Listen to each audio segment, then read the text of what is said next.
जय जिने, welcome to advance study of Jainism online के। आज का हमारा टॉपिक है त्रस्काय को पहचानो और उनकी रक्षा करो। बच्चों, त्रस्काय में बेइंद्रिय, तेइंद्रिय, चौरेंद्रिय और पंचेंद्रिय जीवों का समावेश होता है। यानी ये चारों जीवों को मिलाकर हमारा त्रस्काय बनता है। शंख, जिसे हम इंग्लिश में शेल कहते हैं, सीप, जलोय यानी लीच, इल्ली यानी कैटरपिलर आदि जीवों की जीभ और शरीर होता है, इसलिए ये बेइंद्रिय कहलाते हैं। बेइंद्रिय जीव वो होते हैं जिसके सिर्फ 2 ही इंद्रिय होते हैं। हमने पढ़ा है कि हमारे मनुष्य में 5 इंद्रिय होते हैं, पर बेइंद्रिय में 2 ही इंद्रिय होते हैं, वो है जीभ और शरीर। चींटी, मकोड़ा, धून यानी टर्माइट, कनखजूरा यानी सेंटीपीड आदि जीवों के नाक, जीभ और शरीर होता है, इसलिए ये तेइंद्रिय कहलाते हैं, यानी इनके 3 इंद्रिय होते हैं। मकड़ी, स्पाइडर, मच्छर यानी फ्लाई और भोरा यानी वेस्ट आदि जीवों के आँख, नाक, जीभ और शरीर होता है, इसलिए ये चौरिंद्रिय कहलाते हैं, इनके 4 इंद्रिय होते हैं। सांप यानी स्नेक, चिड़िया, गाय, घोड़ा आदि जीवों के कान, आंख, नाक, जीभ और शरीर होता है, इसलिए ये पंचेंद्रिय कहलाते हैं, यानी इनके 5 इंद्रिय होते हैं। इनमें से बेइंद्रिय, तेइंद्रिय और चौरिंद्रिय जीव हमारी अस्वच्छता और गंदगी के कारण उत्पन्न हो जाते हैं। यानी जो हम इधर उधर कूड़ा फेंकते हैं या इधर उधर गंदगी मचाते हैं, उसकी वजह से बेइंद्रिय, तेइंद्रिय और चौरेंद्रिय जीव जन्म लेते हैं। उन्हें देखकर हमारे मन में उनके प्रति दुर्भावना पैदा हो जाती है, जिस कारण घर में इधर उधर घूमते मक्खी, मच्छर, चींटी, कॉकरोच, मकड़ी, कीड़े मकोड़े आदि को मारने का मन हो जाता है। अब वो गंदी गंदी चीजों पर बैठते हैं तो हमें उनसे घिन आने लग जाती है। जैसे आपने देखा होगा, आसपास आपके मक्खी हो, मच्छर हो, मकोड़ी हो, ये सब देख के आपको अच्छा नहीं लगता, तो इसलिए आपको ये होता है कि आप उसे मार दें या उसे वहां से भगा दें। इसलिए हमें ऑल आउट स्प्रे आदि का प्रयोग करते हैं। मच्छर को भगाने के लिए हम ऑल आउट का यूज करते हैं ना। लेकिन बच्चों, हम जैन हैं, जैनी के दिल में दया होती है, हृदय में जीवों के प्रति अनुकंपा होती है, यानी हमें उनके प्रति दया का भाव होता है। इसलिए जैन श्रावक के हाथ में जीवों को मारने का कोई हथियार नहीं, बल्कि यत्न हेतु पुंजनी और धर्म क्रिया हेतु डांडिया अथवा रजोहरण होना चाहिए। हमें ये ऑल आउट का, स्प्रे का, इनका प्रयोग नहीं करना चाहिए, क्योंकि हम जैन हैं। उसकी जगह हम पुंजनी का, डांडिया का या फिर रजोहरण का प्रयोग कर सकते हैं। जैसे आप देखते हो साधु साध्वी के पास उनका ओघा होता है, वह उनसे चींटी, मक्खी, मच्छर सब भगाते हैं। इसलिए बच्चों, हमें रोज सुबह उठकर अपनी सभी वस्तुओं पर जीवों की यातना के लिए पुंजनी का प्रयोग करना चाहिए। सुबह उठकर अपनी हर एक चीज के ऊपर पुंजनी फेरनी चाहिए। इससे हमारे वस्तु पे स्थित जीव जो है वो हट जाएंगे। अपने रूम को धीरे धीरे यत्न पूर्वक झाड़ू से सफाई करनी चाहिए। अपने रूम को धीरे धीरे साफ करना चाहिए ताकि जीव की हत्या न हो। गैस के ऊपर कुछ भी रखने से पहले गैस पूंजने के विषय में अपनी मम्मी को याद दिलाना चाहिए, क्योंकि अगर आप गैस नहीं पूंजोगे और उस पर कोई जीव होगा तो वो गैस की अग्नि से मर जाएगा। चलते फिरते समय हमारे पैरों से कोई चींटी, मकोड़ा आदि दबकर न मर जाए, इसका विशेष ध्यान रखना चाहिए। हमें नीचे देखना चाहिए कि आसपास कीड़ी मकोड़े तो नहीं है, ताकि उनकी हत्या न हो।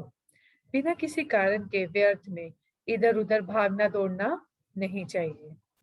पाउडर, लिपस्टिक, नेल पॉलिश और चमड़े की यानी लेदर की बनी वस्तुओं का पूर्ण रूप से त्याग करना चाहिए।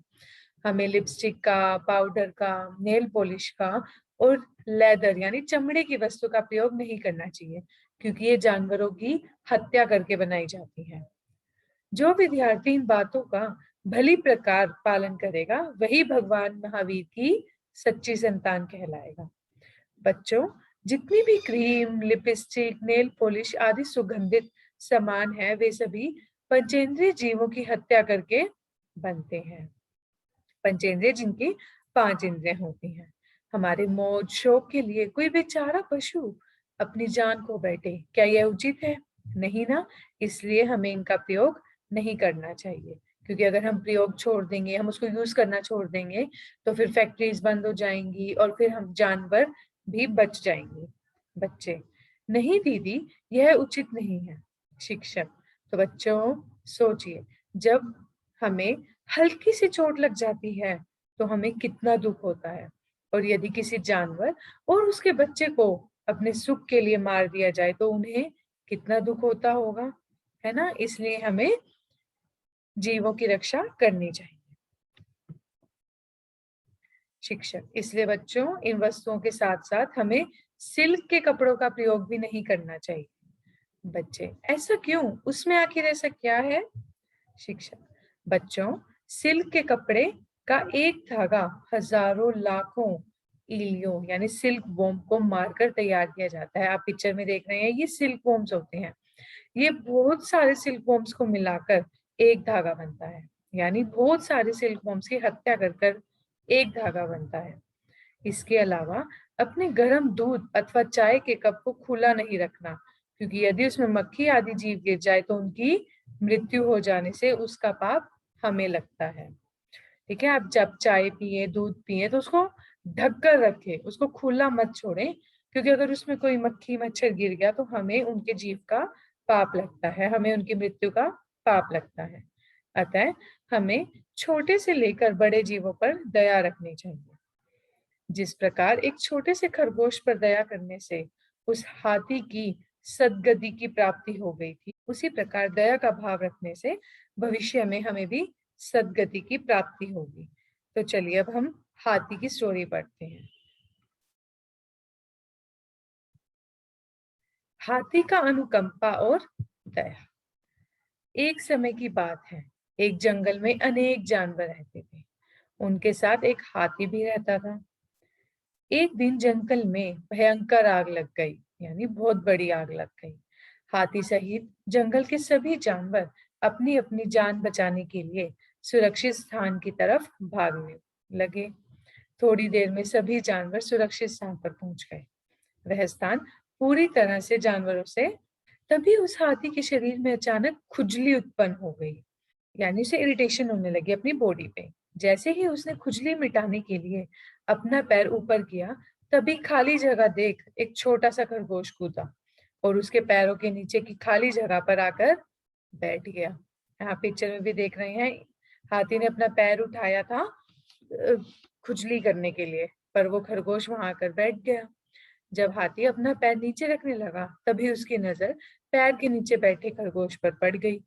वह नन्हा खरगोश उसके भारी भरकम पैर से कुचलकर मर न जाए, ऐसा सोचकर उसने अपना पैर ऊंचा का ऊंचा ही रखा।